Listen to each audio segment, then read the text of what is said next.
ఉమ్మడి ఆంధ్రప్రదేశ్ రాష్ట్రంలో స్వర్గీయ వంగవీటి మోహనరంగ బడుగు బలహీన వర్గాల సంక్షేమం కోసం పనిచేసి ప్రజల హృదయాలలో చిరస్థాయిగా నిలిచారని రంగా తనయుడు వంగవీటి రాధాకృష్ణ అన్నారు.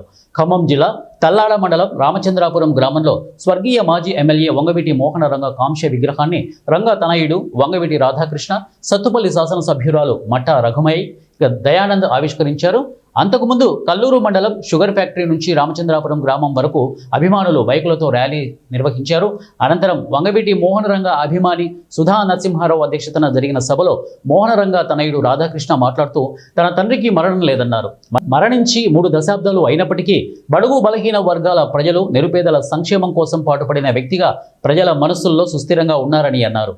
రంగా కులనాయకుడు కాదని, బడుగు బలహీన వర్గాల నాయకుడని, భావితరాలు రంగా నాయకత్వాన్ని ఆదర్శంగా తీసుకోవాలని అన్నారు.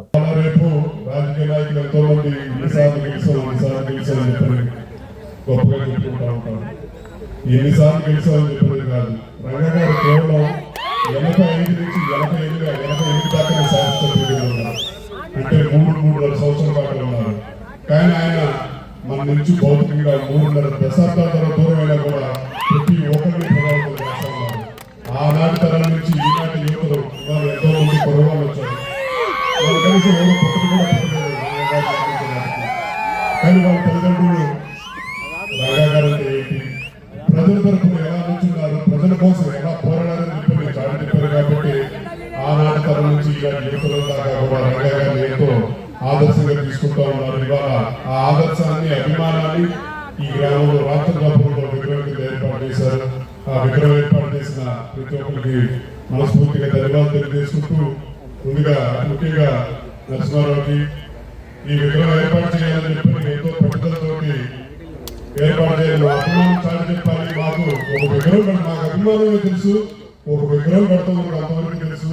కార్యక్రమానికి ఏం చేయాలో కూడా తెలియదని చెప్పి, అంటే అభిమానం ఎంత గొప్పదో, ఆ అభిమానం ఎంత బలమైందో అని చెప్పి అందరం ఆలోచించాల్సిన అవసరం ఉంది.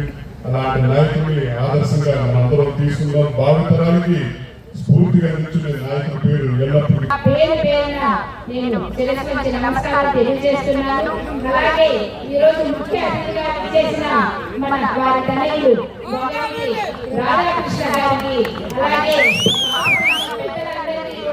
హృదయపూర్వకంగా నేను ధన్యవాదాలు తెలియజేసుకుంటూ, వంగవీటి మోహనరంగ గారు అంటే ఆయన, నేను కూడా చదివింది విజయవాడ సిద్ధార్థ మెడికల్ కాలేజీలో. నేను జాయిన్ అవ్వడానికి సంవత్సరం ముందే ఆయన దారుణంగా పరిపాలించాలని హత్యవేయడం జరిగింది. ఎందుకంటే నిజంగా బడుగు బలహీన వర్గాలకి నిజమైన ఆశ, వారి పేదలకు పెళ్లి, వారి సమస్యలని